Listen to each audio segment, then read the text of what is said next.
Hey everyone, what's going on? I hope you're doing well on this Wednesday.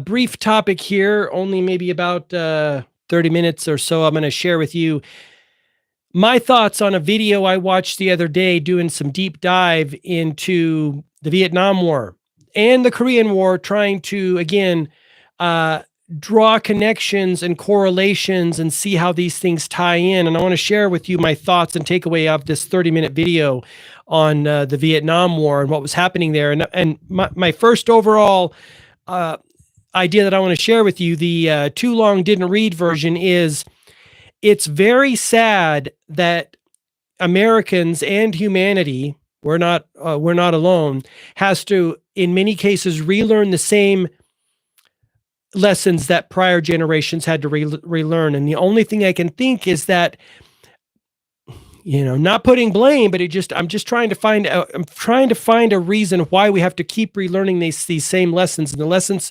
specifically that I'm talking about, and then I'll talk about my assumption, is the American people got super pissed off during the Vietnam War because they could tell the government was yanking their chain, right? Mothers and fathers were seeing their sons and sons at that time, go over there and lose their lives in that bullshit war. And they were protesting in the street. They were screaming at the top of their lungs, "Get out of there," because they could see that it was a no-win situation and that it was futile. And as history shows, as this video is pointing out, looking back on it, it was a bunch of BS, right? There weren't clear objectives.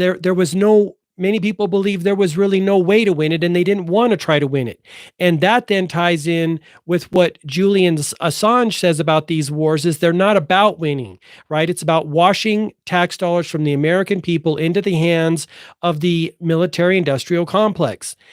Back to my point that I was going to say is, it's sad that generations have to relearn the same lessons that prior generations had. I mean, that was only in the 60s. And here we are in 2024 in a similar type of situation where the people in our world, they maybe don't know that the pharmaceutical industry is the most corrupt industry on the planet. They've been charged the most fines by the Department of Justice. They're in trouble with the law all the time. Why do we have to continue to learn these lessons over and over again? My thinking is this. My hypothesis is this. The media and government is trying to pull attention away from people 100% of the time, keep them so busy and distracted that they don't have time to tell their children, "Oh, hey, children, you have to watch the government because they historically have been always up to no good. They do heinous things, they do mischievous things, they do corrupt things." But here we are again, having to relearn the same lessons we've already learned. And the Iraq War was another great lesson of that. I mean, the parallels are uncanny. What happened in Vietnam War to what happened in the Iraq War, right? Information not being given to the American people, the right information at the right time in the right way, just all sorts of craziness. And my heart breaks when I see these parents. They're losing their children over there. They lost their children in the Vietnam War. Many parents lost their children in the Iraq War. And I just don't understand. Hi, how's it going, Ashley? I just don't understand why a parent would invest the time and energy into raising their children. They love their children, clearly, but then they don't invest the time and energy into checking their government and being skeptical and questioning the government and warning their children, "Hey, the biggest threat to you is nothing other than your government." Like, why would a parent not say that? And I guess the answer is maybe they don't know it.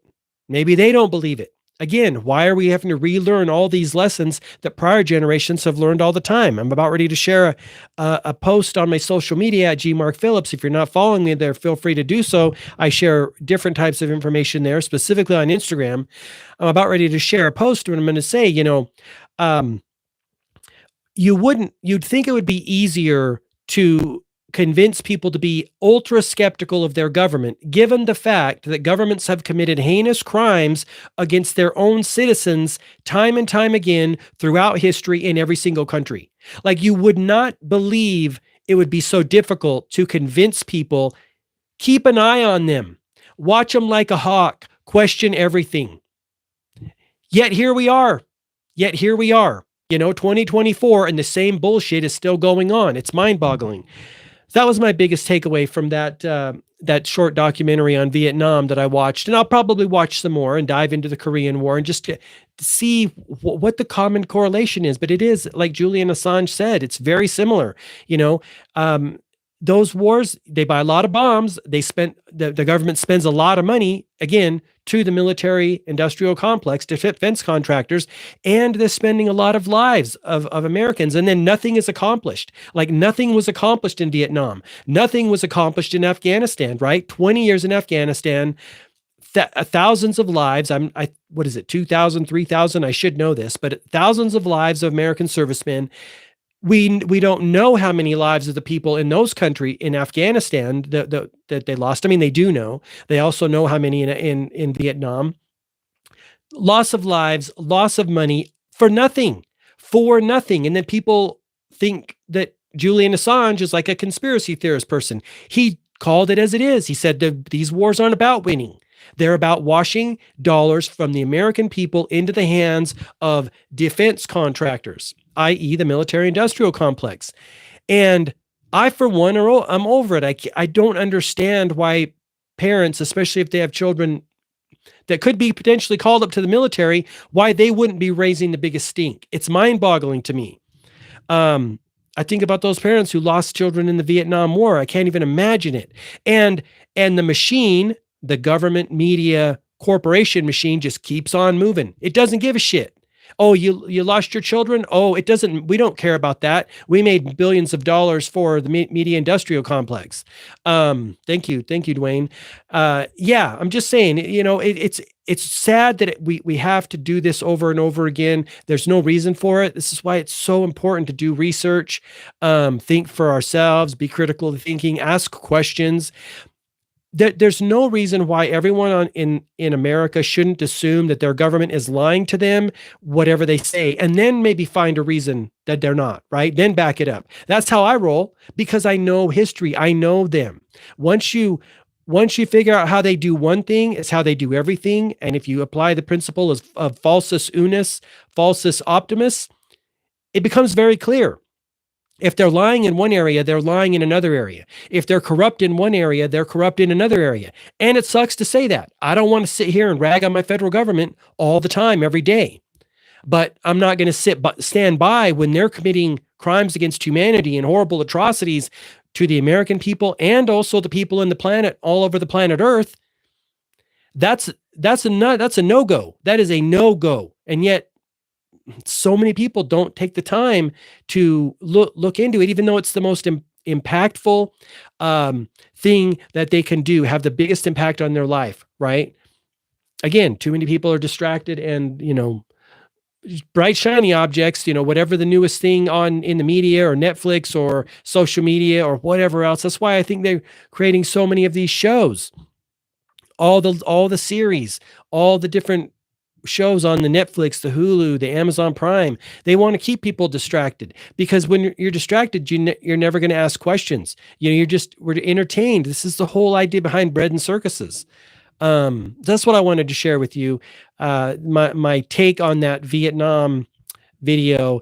There are many correlations with what is going on now in our world and what I see and what I know went on with the Afghanistan war and also the Iraq war, right?